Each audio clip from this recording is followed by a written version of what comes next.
कटीली, सारे हैं आशिक हो लंदन या दिल्ली।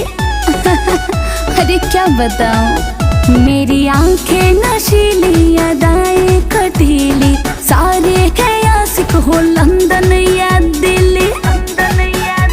कमरिया पे सब कंगाल हो गया, गाल हो गया। उफ, पीछे पड़ा है हीरान, पीछे पड़ा है हीरान, जवानी बदनाम हो गया। पीछे पड़ा है हीरान, जवानी बदनाम हो गया।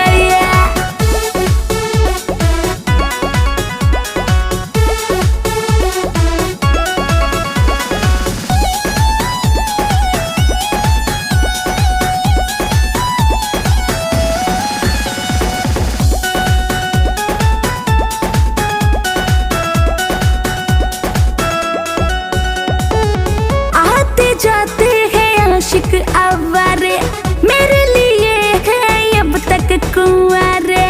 Oh my God, बॉम्बे से गोवा सब मेरा हुआ, मैं हूँ फरेबी या फिर जुआ।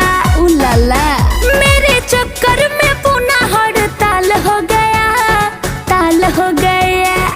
पीछे पड़ा है हीरान, पीछे पड़ा है हीरान, जवानी बदनाम हो गया। पीछे पड़ा है हीरान, जवानी बदनाम हो गया।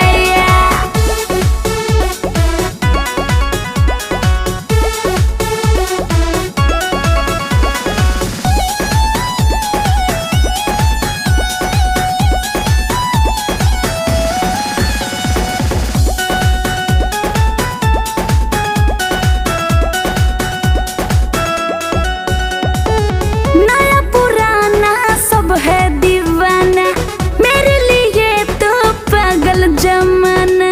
अरे मैं क्या करूं, हाँ?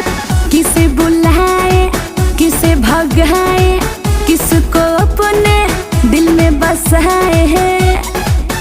खड़ा कैसा आगे सवाल हो गया, सवाल हो गया। पीछे पड़ा है हीरान, oh my God, पीछे पड़ा है जवानी बदनाम हो गया।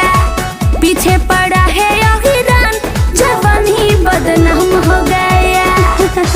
अब किस किस से प्यार करूं।